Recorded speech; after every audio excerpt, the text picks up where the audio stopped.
So, Greg, I want to get back to you because we were talking about journalism and the ways that journalism is changing, the ways that we are lamenting journalism's changes.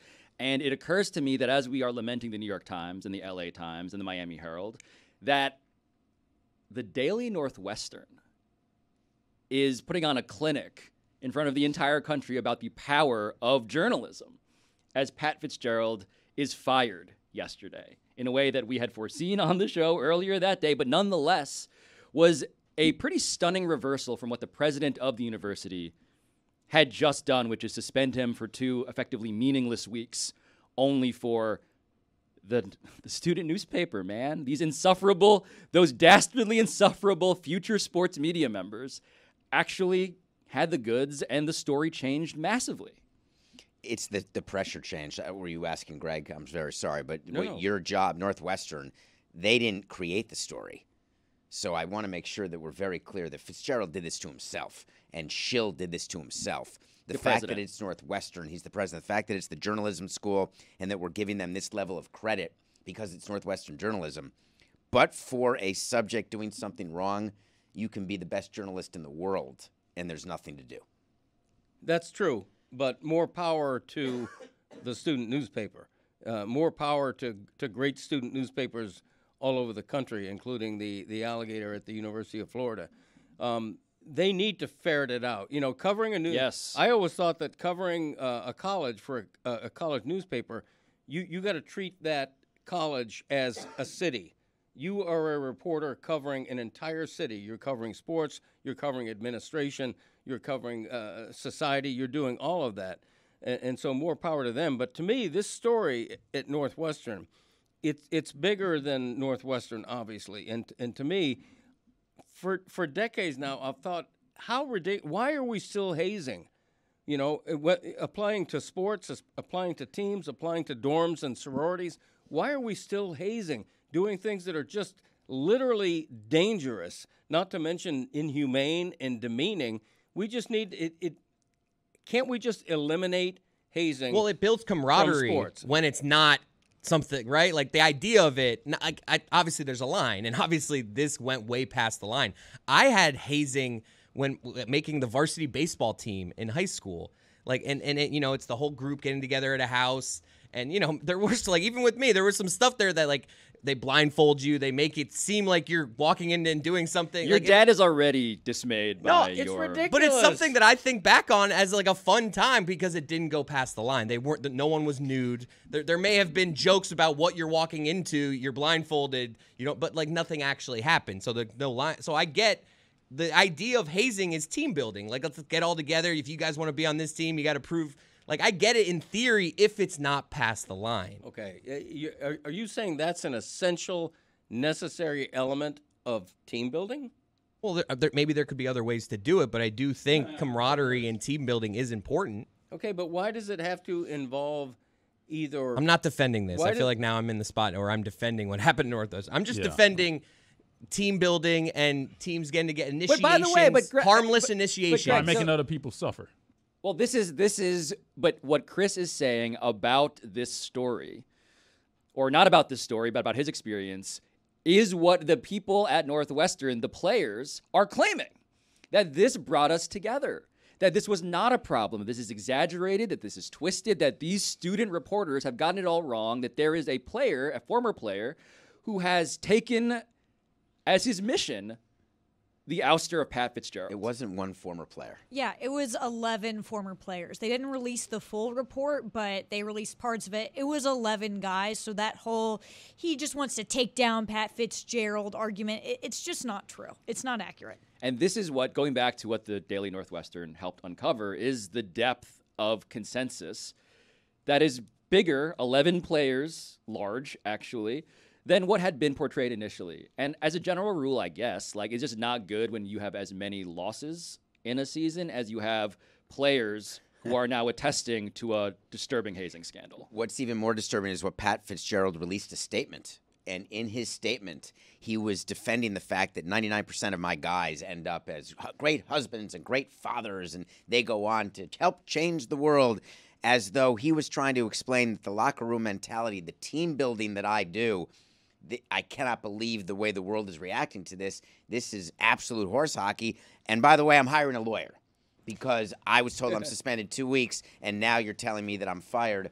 I plan on getting my pound of flesh. He has $42 million left in that contract. That is why he is getting a lawyer. Yes, $57 million over 10 years is the deal that he had signed. By the way, $5.7 million a year is more than several NFL coaches to go 1-11, which I keep bringing up just because it feels like an important bit of context as to why you would move on with this level of speed after realizing that there was this depth of backlash from your alumni. The problem with the whole hazing culture is that it's always excused as team building and as harmless fun.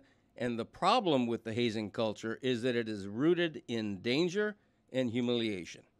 Yes. No, look, Greg, there is the reporting here provided speaks to, look, listening to former players, the people who are defending Fitzgerald still today, it's been frustrating because this is not like a cancel culture thing, right? On paper, when you look at what has been reported, what has been corroborated by the quote-unquote independent investigator who they hired to look into this for 6 months, what is not in dispute is whether this happened. It did happen. What is in dispute is whether the players were cool with it, whether it was better than has been portrayed. But the very basic facts of were there naked players who were being used as a human car wash that you had to get through to go through the locker room? Were you getting dry humped in the dark by players wearing masks? Like that stuff on the merits, on the evidence, did happen. But he's claiming that he did not know about it. And so to be clear, that was the issue. The investigation did not find beyond a reasonable doubt that Fitzgerald, as the coach, knew, and then Schilth said, great, 2 weeks. Oh, wait a minute, maybe he should have known. And so my position is simply, if you guys loved Pat Fitzgerald so much, you probably shouldn't have done this thing allegedly without his knowledge that obviously would have gotten him fired if it ever came out. He knew. It's preposterous that he didn't know. But my point is, either way, either you guys are responsible for why Pat Fitzgerald got fired, or Pat Fitzgerald is clearly somebody who should have known it to begin with. We live in a time of mental health challenges being out there public. We hear NBA players talk about it. We hear Olympic gold medalists talk about it. It's tough sometimes being an athlete. It's tough being in your 20s. I imagine it's tough being a college football player and trying to please everybody and do all of these things. So why are we compounding the difficulty of that, the mental challenge of that, by doing some of these hazing things that are just extreme and ridiculous? Why, when I sign a scholarship to play football at a school, do I have to all of a sudden do what you just described? It's patently absurd. Quite frankly, it should be illegal. A university, a team should make hazing illegal. They should have. David, you were a team president. I'm sure the Marlins have their version. We hazed rookies.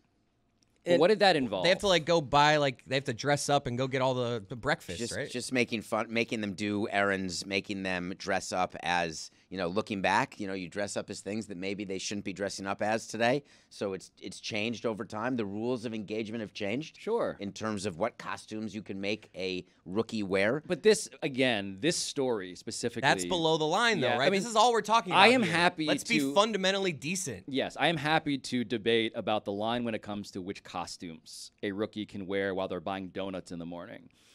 What is being presented in this reporting is just flatly unacceptable, and to Greg's point, seemingly criminal. I'm not sure what the crime there is, unless they're told that if they don't do that, then they will not be able to earn their living and they don't get paid, or maybe their NILs would be sacrificed. I'm not sure where in the criminal code it would be that you can't have a player jiggle naked.